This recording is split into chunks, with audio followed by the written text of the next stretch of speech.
Welcome to Empowered to Grow, the podcast. I am your host, Hanan Basha, the business doctor. Following our conversations with empowered women who woke up one day and consciously claimed, I am more than enough, I am worthy, I am empowered to grow. And along their empowering journey towards realizing their own potential and their quest for growth, they became a beacon of hope and guidance for others. May you also find your inner power to grow. Hello again, everyone. This is your host, Hanan Basha, and this is a very special episode of Empowered to Grow podcast. I have the youngest soul I have had on the show. I have the honor of interviewing Eileen Greene today. Hi, Eileen. Hi, and how are you today? I'm fine, thank you. I'm doing great, actually. Very excited about this talk. Where's the accent from? British Education, American University, and I'm Egyptian, so it's a combination of everything. You got the market cornered. So Eileen is an active life coach at 93 years young, and definitely very inspirational when I literally just read her resume, and I can't wait to delve deep into this. But Eileen, I like to start somewhere. And the question is, empowered to grow. What does this phrase mean to you, and how did it resonate with you when you heard the name of the podcast? It's me. Definitely. Except that I have reached a point in my life where I'm eagerly giving back because I don't know how much I would be able to retain as I make my extreme efforts to live longer.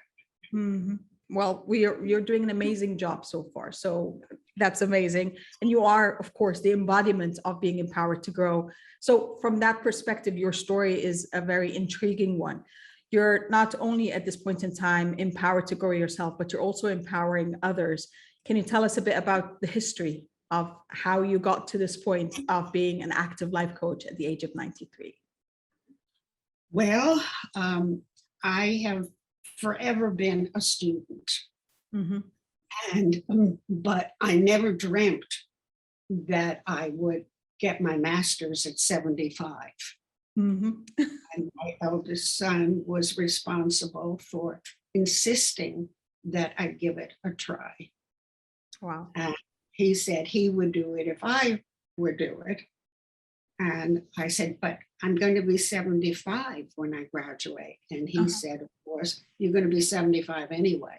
It's true. So I use that with many of my people when my TED Talk says it's never too late until it is. That's true. It's been my, how can I put it in words? But I sort of feel it's the reason I'm still here is because I am so eager to give back. Yes. To move people forward. True. I love that. And I so resonate with that. I mean, I'm not at 93 yet. I can't wait to be 93 like you. But I believe that this is my drive, my purpose, and my why is realizing that abundance of knowledge and experience and obviously education, as my wall says. And I love giving back. I love sharing it. It's a wonderful feeling, isn't it? That's true. People will come to you and say, you changed my life for the better. Yes. Yes. And that's my goal. And it's a gift. And it's a beautiful gift to have as well and to give as well. Well, I studied enough to be able to accumulate knowledge from different certifications. And I come from intelligent parents. Yes. Very eager to make a difference in the world. My father was a forensic accountant who helped put the mafia in jail. Wow, okay. In New York. And my mother was a forever bright. And it passed on to me, and I married a very bright man. And I have 6 grandchildren. I have three sons, three incredible sons. I do have to brag. And they're all in their 60s now. And I have 6 grandchildren and presently 2 great-grandchildren with twins on the way. Wow. Well, God bless. That's a beautiful family. Speaking of the certifications, one of yours was very intriguing for me because I'm a huge Tony Robbins fan and an avid learner. And I know you're one of the first people to be NLP, neuro-linguistic programming, certified with Tony Robbins. Can you tell us a bit more about that, please? Well, it was 2 weeks in Palm Springs where he asked almost the impossible for us to do. That's Tony Robbins for you. Right. I walked on 40 feet of hot coals. Yeah. I jumped off of a 50-foot telephone pole. Of course, I had a harness on. Of course. And I stood up there on the top of it with like, not really. I have to jump off this. Oh my God. I got hungry and I said, well, I can't stay here forever. Yeah. So 1, 2, 3, here I go. And of course, I'm here to tell. We hitchhiked, we did all sorts of challenges. And the whole idea was to take fear into power. Yes. I was prompted to do that because my husband was determined to fly a small plane. Okay. Not a happy thing for me, Okay. particularly when one of my neighbors passed away flying a small plane. But it was so important to him that I took lessons. I've often been asked if I could land the plane. Yeah. And my answer was, of course, but I don't think it'd ever fly again. Hard landing, that was. Oh, yeah.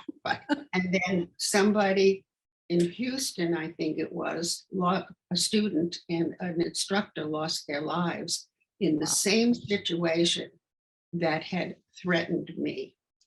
Wow. But I got past, through Tony, I got past the fear and into the power. And from that point on, I was just enamored with anything that I could further my education with. That's amazing. From the perspective of where you stand today, what advice would you go back and impart on your 19-year-old self? Well, to forgive myself, to give gratitude for what I had and what I still have, to forgive others, to go into intention, to continually give gratitude for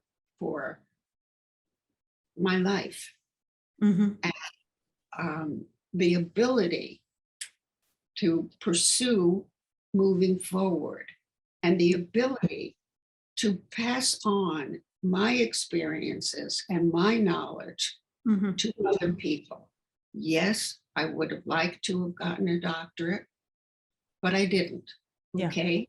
So I did the best I could under the circumstances, and raising 3 boys and working as an interior designer for over 58 years and going to school at night took me 25 years to get my college degree.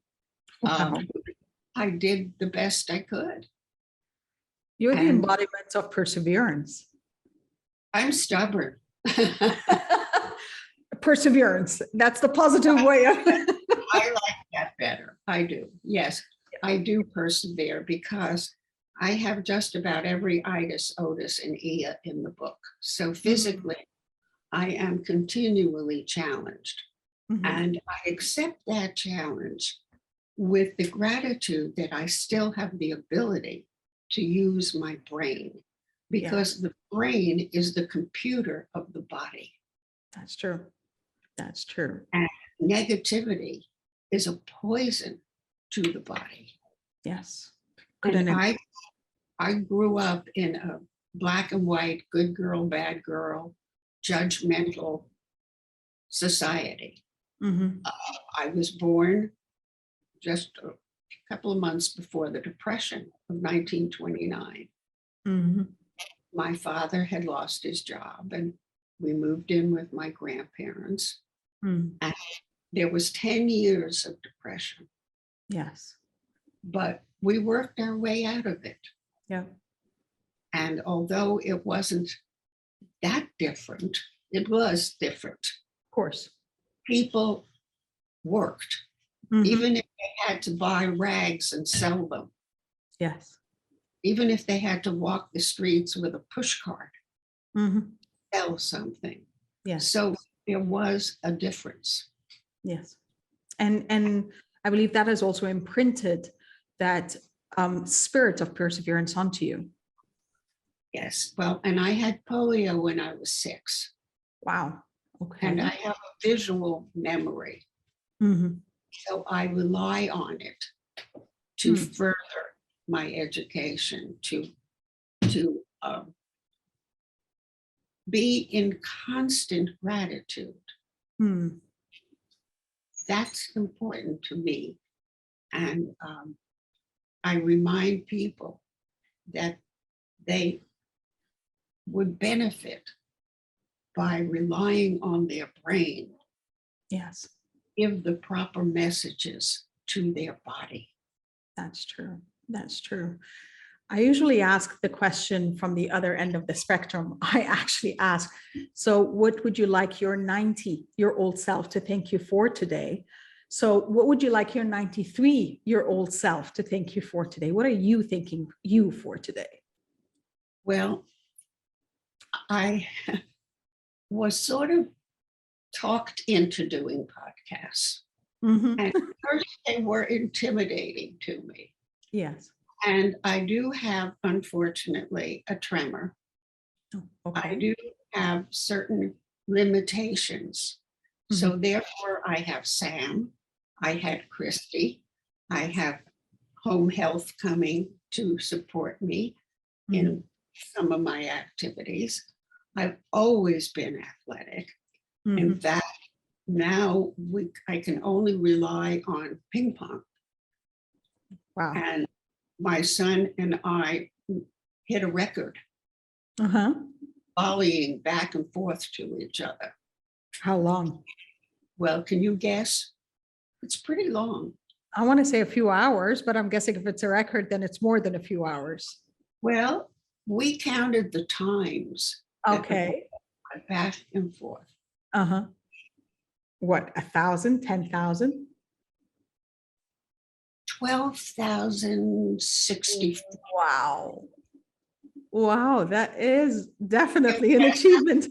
Isn't that impressive? Of course, it takes a partner that knows how to send the ball back to you. Exactly. Exactly. You're not playing a game. Whereas when I play a game, I try to run my partner to.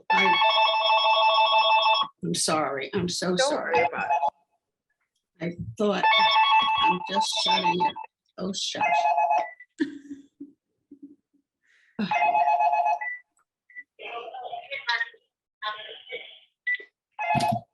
Sorry. Don't worry about it. This modern technology has me running in every direction. That's true. Ah! But that's a beautiful thing, is, as you said, it takes a partner. And I think looking at life from where you stand today, the partners that came into your life to allow you to have those records from that perspective. Yes, I am blessed with, as I say, my husband and I were married 66 and a half years. God bless. Before he passed on. And he had his own special times way, and I had my own special times. But we were definitely a together family. And I entertained so many people in my home, our home. we had parties, we had funerals, we had anniversaries, and even my in-laws' 50th anniversary. This is a house of love. That's beautiful. And the people that come into it somehow feel that energy. That's true. That's true. And that to me is such a blessing, because even though I'm alone a lot, I'm really not alone. Yes. And I live with memories, and I'm in the process of writing my memoirs. That's beautiful. Can't wait to read that one. Well, it's going to take a long time because I go back to when I was 3. Wow. Okay. See, my memory is visual. And as I say, it's okay to say ouch. It really is. Things do happen that are not pleasant for us. That's true. And it's okay to say ouch. And then you say, what am I going to do about it? Now, there are certain people that I am not in a position to move them out of their negativity. Yeah. Because they are victims. Yes. They refuse to accept responsibility. It's always somebody else's fault. That's true. So the initial thing is you have to want to. That's true. You have to be open. You have to realize that taking the negativity and moving it into positivity is a different life. Yes. It requires focus, intention. Yes. And if you have that, I'm so happy to give you my learnings. Yes. Yes. Speaking of learnings, standing on a stage talking to tens of thousands of women with the topic being empowered to grow, what would be that last message that you leave them with? Oh, I have to tell you that when I went to do my TED Talk, I was supposed to go. This was in Beverly Hills, and there were 28 women speaking. And I was supposed to introduce somebody. So I was there the night before for the rehearsal. And then as we're in the lobby of the theater, the committee comes over to me and they said, "You're on tomorrow." And I said, "What?" Wow. Okay. I know I'm introducing somebody. And he said, "No, we went over your speech and we want you tomorrow." I said, "But I didn't rehearse." And so they said, When was this, Eileen? when was it? About 5 years ago. Okay. Wow. I should be more accurate, but it's okay. I forget myself, forgetting in the near past. important things. Yeah. So I know it was, my husband passed away 7.5 years ago.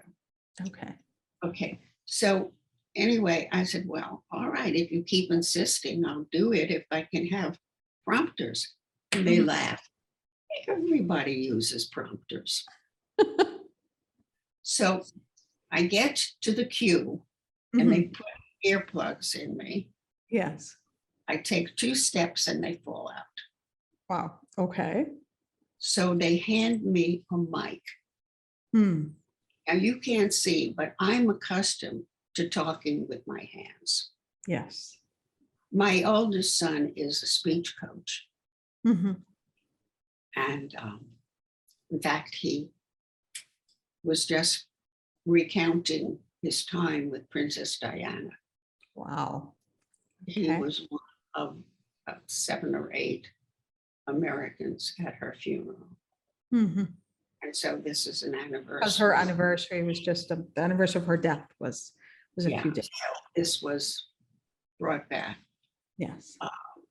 But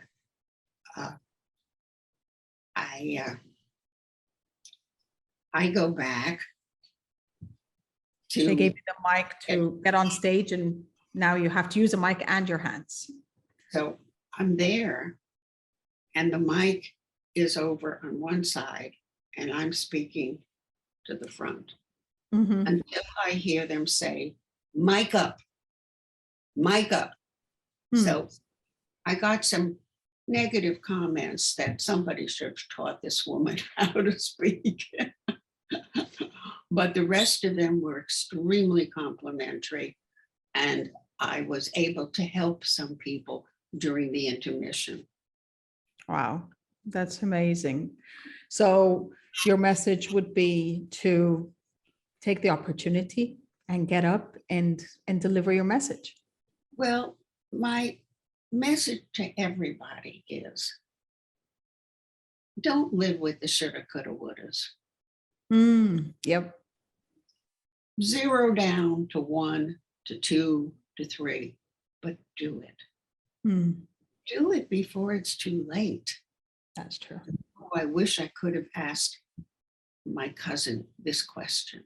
I asked my mother which one set of my grandparents came from Minsk and Pinsk. I asked my mother because my father was no longer alive. Yes. And which one came from where? And my witty mother says to me, does it matter? She said, it's both the same territory. Yep. Yep. And now that territory is in a lot of trouble. Yes, that's true. That's true. Well, So, please go ahead. no, I'm waiting for the next prompt. Well, the next prompt is actually one to thank you and to say that's the first part, but I know we have a second part, which I dubbed the uncharted discussion. So I can't wait to delve deeper into that with you. And I'm going to make sure we also always put in the show notes the connections and all your links to anyone who wants to reach out to you and explore more everything you put out. And I can't wait for the book. Well, I do give homework to Yes, people. please. That would be amazing. I think people need homework to work on themselves. If they're willing to do it, if they can go into, as I say, they starting with the gratitude and on to changing the messages to their body from their brain. Yes. Tony dubs it as transformational vocabulary. Yes. Yes. And not to be hard on themselves. Yeah, that's true.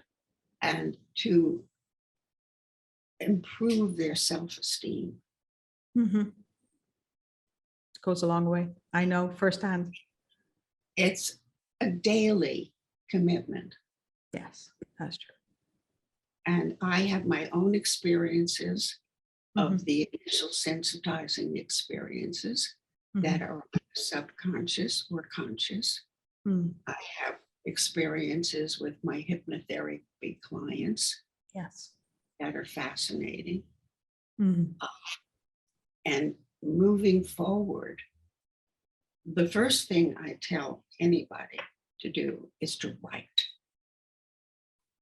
Yes. Unleash the demons in you. Journaling, such an important tool. You can tear it up, you can burn it, you can throw it away, you can file it.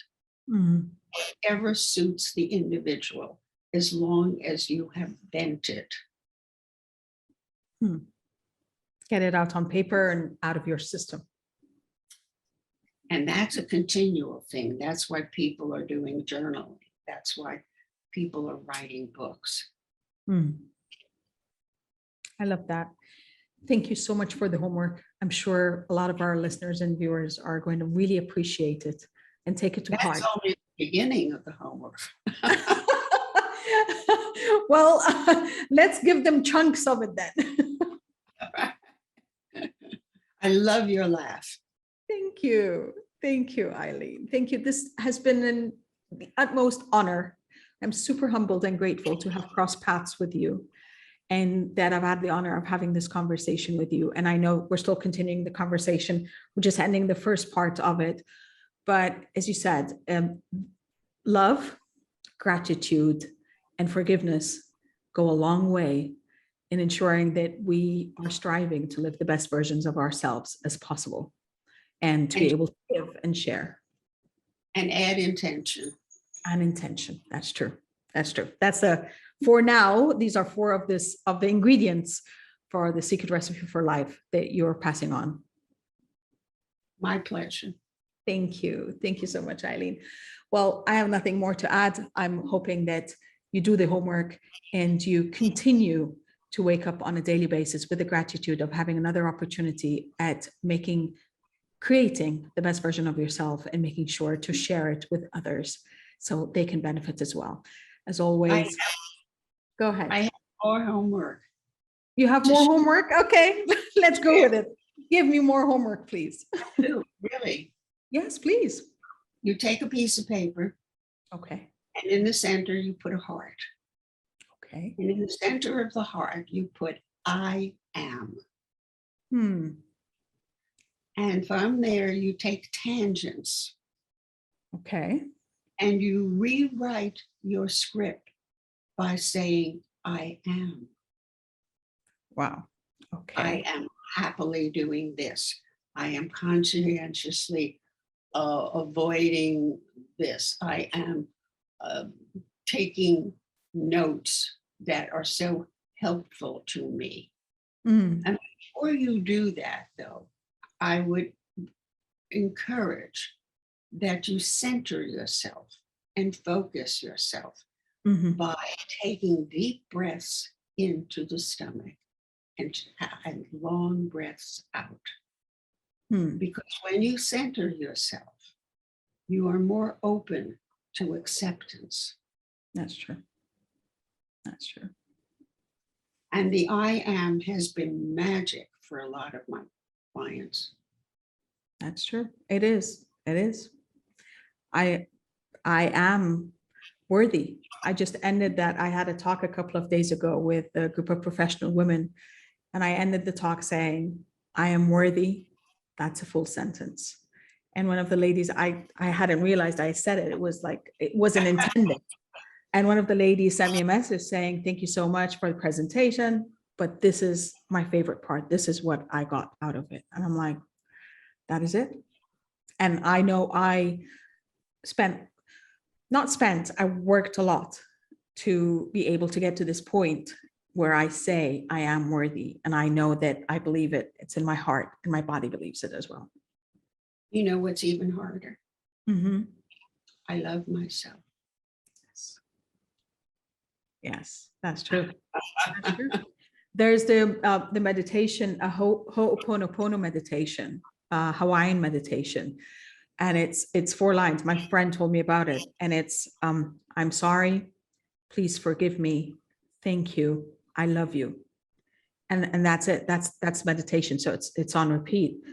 And I know going through that, open up my heart to love me. And that was a completely new experience because I hadn't thought of it from that perspective at all. And I always share it with anyone I talk to now. You were not alone. True. You know, we grew up that if you loved yourself, you were conceited. True.